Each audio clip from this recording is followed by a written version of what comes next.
नमस्कार मंडळी, मी आदित्य स्वागत करतो तुमच्या एका नवीन व्लॉगमध्ये। मी आलो आहे आता गावाला आणि आता आपण चाललो फिरायला।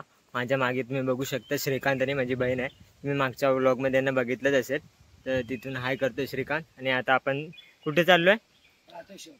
आता राटेश्वर मंदिर जे आहे आमच्या गावाच्या कुठचं शंकराचं मंदिर आहे, तर तिकडे जाऊन आपण बघू।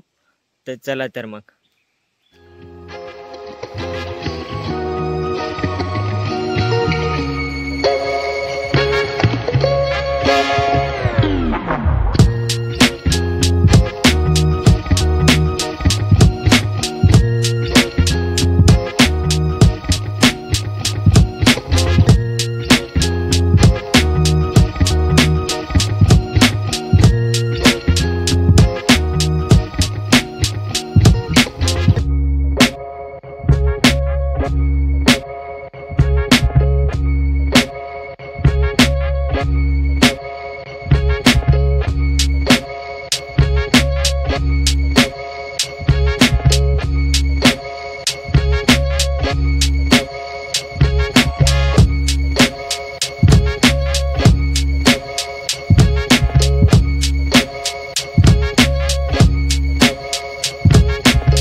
गडितामाना राटेश्वर मंदिर। तुम्ही माझ्या मागे मंदिर बघू शकता। तर आता आपण आतमध्ये जाणार आणि माझ्या सोबतचे मंडळी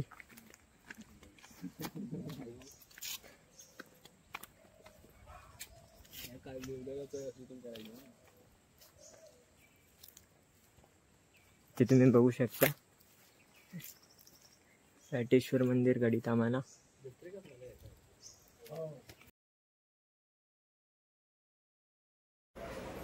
इथे पुढे श्रीकांत चालत जात आहे। तिथे पुढेच खालच्या बाजूला विहीर होती। मग तिथे आम्ही विहिरीजवळ जाऊन पाय धुतले आणि पुढे मंदिराच्या इथे गेलो।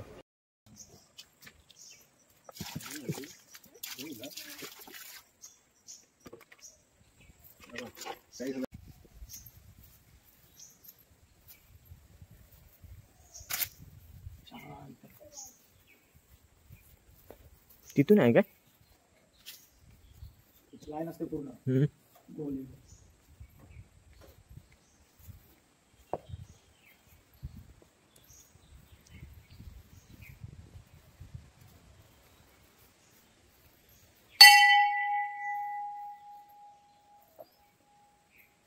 इथे तुम्ही बघू शकता, इथे आहे तुळस आणि इकडे दीपस्तंभ।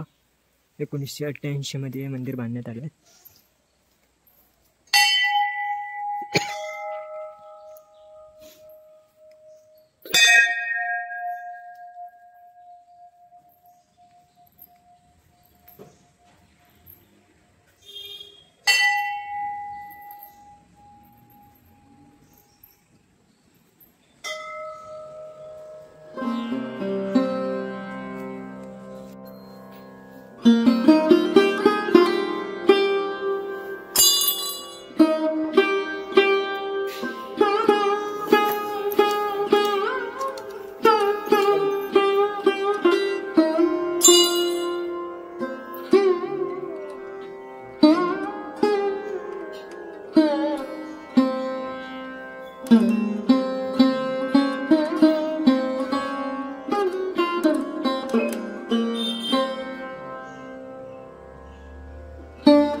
स्वयंभूदेव देवस्थान श्री देव राटेश्वर.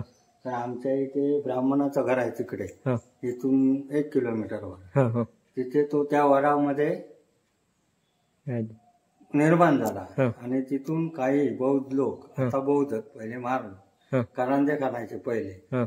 तिथे करांदे करताना त्याच्या डोक्यावर खाप निर्माण झाला आणि तिथून तो आला आमच्या स्वतःच्या भूमीत गुरुवांच्या तिथे राय होती, तिथे येऊन उमटला.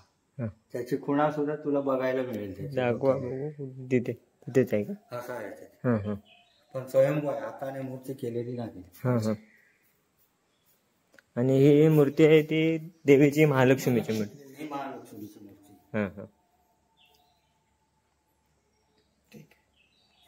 चला, धन्यवाद काका.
चं मंदिर बघून झाल्याच्या नंतर आम्ही आलो आहे श्री महालक्ष्मी मंदिर तळेवाचर येथील. तर तुम्ही हे बघा, मंदिर दाखवतो. मंदिर ते जानेवारीमध्ये खूप मोठी अशी जत्रा भरते. इथे तुम्ही बघू शकता तुळस.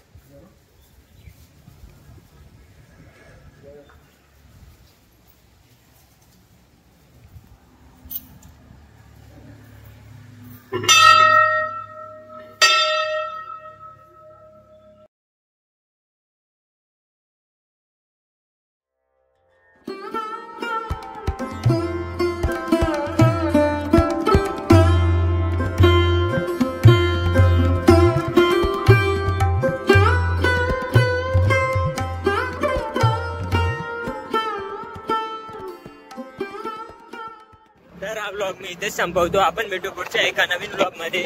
तर आपल्या चॅनलला लाईक, शेअर आणि सबस्क्राईब करायला विसरू नका. तोपर्यंत बाय बाय.